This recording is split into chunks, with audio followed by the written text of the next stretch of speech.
திருச்செந்தூர் முருகன் ஆசியோடு எல்லோரும் நலமுடன் வாழ நவகிரகங்களையும் பஞ்சபூதங்களையும் வணங்கி சரவணபவ பரணி பாரதியின் அன்பான இனிய வணக்கம். இன்றைக்கி நம்ம பார்க்கக்கூடிய ஒரு காணொளி அப்படின்னு பார்த்தோம்னா, நம்ம வீட்டில் கதவு மட்டும் இப்படி இருக்கவே கூடாது. இதுதான் இன்றைக்கி நம்ம பேசக்கூடிய தலைப்பு. வீட்டில் கதவு இப்படி இருக்கக்கூடாது. இப்படி இருக்கக்கூடாதுன்னா இப்போ எப்படி தான் இருக்கணும் அப்படின்னா, இந்த கதவு அப்படிங்கிறது தான் நம்ம ஒரு வீட்டில் காலை எடுத்து உள்ளே வச்சு நம்முடைய வாழ்வாதாரத்தை பெருக்கிக் கொள்வதுக்கு முதல் நுழைவாயில், கேட். கண் அப்படிங்கிறதே கதவு தான். இப்போ கண்ணு தான் நம்ம முதல்ல காலை எடுத்து ஒரு இடத்த வைக்கணும்னா அதுக்கு இன்னும் என்ன வேணும்? கண் வேணும். அப்போ கண் என்பது வீட்டுடைய நிலவுகால். அது சரியாக இருக்கணும். அது சரியாக இல்லைன்னா நம்ம ஒன்றுமே பண்ண முடியாது. அப்போ கதவு மட்டும் எப்படி இருக்கணும் அப்படின்னோம்னா, எப்பயுமே நீங்கள் ஒரு விஷயத்தை தெரிஞ்சுக்கங்க. இன்றைக்கி தான் கதவு உச்சப்பகுதியில் வைக்கணும், அப்படி வைக்கணும், இப்படி வைக்கணும் அப்படிங்கிறத சொல்கிறாங்க. ஆனால் கதவு வைக்கிறதுக்கு பழங்கால சித்தாந்த முறைகள் என்ன அப்படின்னா, அந்த நவகிரகங்களுடைய அடிப்படையில் கிரகங்களுடைய தலைவாசல் வைப்பாங்க. சூரியனோட பகுதியில், சந்திரனோட பகுதியில், புதனுடைய பகுதியில், குருவோட பகுதியில் இப்படி தலைவாசல் வைப்பாங்க. அது பழங்காலத்தோட முறை. இன்றைக்கி இடத்துடைய சென்டர், ஒவ்வொரு கிரக இடத்திற்கும் உச்சம்.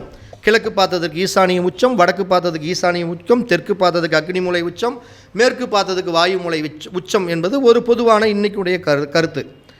அப்போ இந்த தலைவாசல் வைக்கிறதுல இன்றைக்கி எல்லாருமே நிறைய தப்பு பண்ணுறாங்க. என்ன பண்ணுறாங்கன்னா, தன்னுடைய வீடு அழகாக தெரிய வேண்டும், தன்னுடைய வீட்டுடைய நிலவுகள் பிரம்மாண்டமாக தெரிய வேண்டும் அப்படின்னு சொல்லி இன்றைக்கி நிலவுகாலெல்லாம் அதிகபட்சம் முன்ன எத்தனை அடி வச்சாங்க?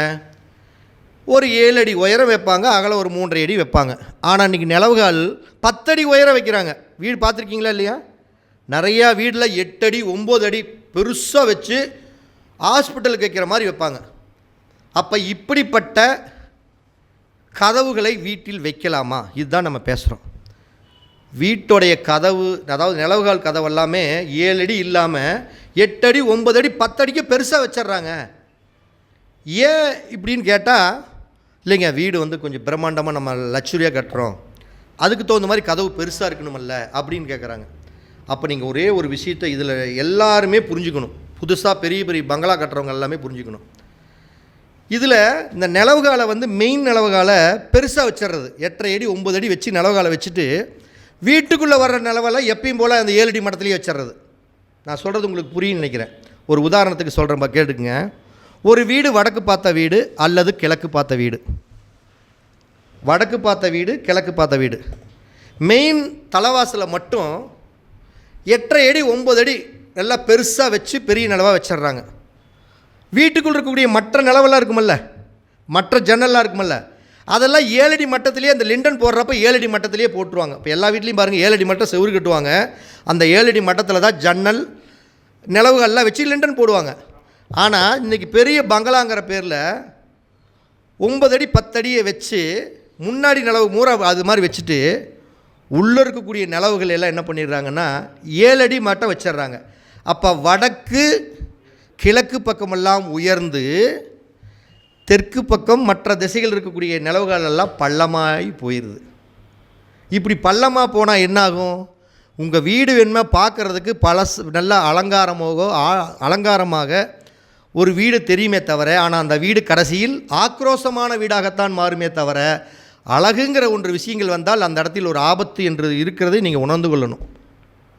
இதை நீங்கள் எப்படி வைக்கலாம் அப்படின்னா, இதே தெற்கு பார்த்த வீடு மேற்கு பார்த்த வீடாக இருந்தால், உங்களுடைய வீடு தெற்கு பார்த்த வீடு மேற்கு பார்த்த வீடாக இருந்தால், இந்த நிலவுகாலை நீங்கள் முரட்டு நிலவுகால் 10 அடி வச்சுக்கோங்க, 9 அடி வச்சுக்கோங்க, என்னமோ வச்சுக்கோங்க.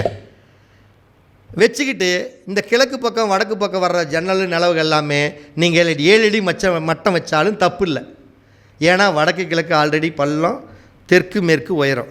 அப்போ இப்படி அந்த நிலவுகால் கதவு வைக்கிறதுல வடக்கு பார்த்த வீட்டுக்கும் கிழக்கு பார்த்த வீட்டுக்கும் நீங்கள் ஹைட் 10 அடி 9 அடி வச்சா, மற்ற அனைத்து நிலவுகளையும் ஜன்னல்களையும் முன்னாடி கிழக்கு பக்கமும் வடக்கு பக்கமும் எப்படி ஹைட்டில் வைக்கிறீங்களோ அதே ஹைட்டில் தான் வைக்கணும். எக்காரணத்தை கொண்டு டவுன் பண்ணி வச்சிங்க, உங்களுடைய வாழ்க்கை டவுன், சத்தியமாக டவுன். அதில் மாற்றமே இல்லை. இப்போ பார்க்குறதுக்கு நல்லாயிருக்கும். பொருளாதாரம் வச்சுருக்கிறவங்களுக்கு ஓரளவுக்கு சமாளிப்பாங்க. கொஞ்ச நாள் ஆகி போச்சுன்னா அவங்களே சொல்லுவாங்க. நீங்கள் அப்படி வைக்கணும்னு என்ன பண்ணணும்? உங்கள் வீடு மேற்கு பார்த்த வீடு தெற்கு பார்த்த வீடாக இருந்தாலும் மட்டமாக வைங்க, பள்ளமாக கூட வைங்க. ஆனால் வடக்கு பார்த்த வீட்டுக்கு கிழக்கு பார்த்த வீட்டுக்கும் என்ன ஹைட் வைக்கிறீங்களோ 8.5 அடி 9 அடிக்கு வைக்கிறீங்களோ அது அந்த 9 அடி அப்படியே சேம் ஒரே மாதிரி வைங்க. நீங்கள் வடக்கு கிழக்கில் உயரப்படுத்தி மற்ற நிலவுகள் ஜன்னல்களையும் எக்காரணத்து கொண்டும் பள்ளம் பண்ணி வச்சிங்கன்னா அது பாதிப்பை கொடுக்கும். அதே போல் உங்களுடைய வீட்டுடைய பெரிய அந்த தலைவாசல்கள் எல்லாம் வைக்கும் பொழுது எப்பொழுதுமே உங்களுடைய ஜாதகத்தை கொஞ்சம் பார்த்துக்குங்க. ஒரு மீன லக்னத்துக்காரங்க வீடு கட்டுறாங்க அப்படின்னா உங்களுடைய ஜாதகத்தில் புதன் பகவான் பாதகாதிபதி அப்படிங்கிறது உங்களுக்கு நல்லா பளிச்சுன்னு தெரியும். அப்போ மீன லக்கணத்துக்காரங்களும் அடுத்தது தனுசு லக்கணத்துக்காரங்களும் எக்காரணத்து கொண்டும் புதனுடைய கிரகத்தோட பகுதியில் தலைவாசல் வச்சா என்னாகும்? பாதகம் செய்யும். இப்போ 7ஆம் இடத்தோட பகுதி, இப்போ 7ஆம் இடம்ங்கிறது பொதுவாக பாதகம் தானே. அந்த கிரகத்தோட பகுதியில் தலைவாசல் வச்சு என்ன பண்ணும்? பாதகத்தை தான் பண்ணும். இதே மிதுன லக்கணம், இதே கன்னி லக்கணம், உங்களோட லக்கணத்துக்கு குரு என்பவர் யார்? குரு நல்ல கிரகம்தான், குரு பாதகாதிபதி. அப்போ குருவோட பகுதியில் உங்களோட தலைவாசல் வச்சு என்ன ஆகும்? பாதகத்தை தான் கொடுக்கும். இதை ஒரு வீடு முதல்ல மேப் போடுறப்ப முதல்ல இடத்த வந்து பார்க்க சொல்லுங்கள். இடத்துக்கு பிரசன்னம் போட்டு பாருங்கள்.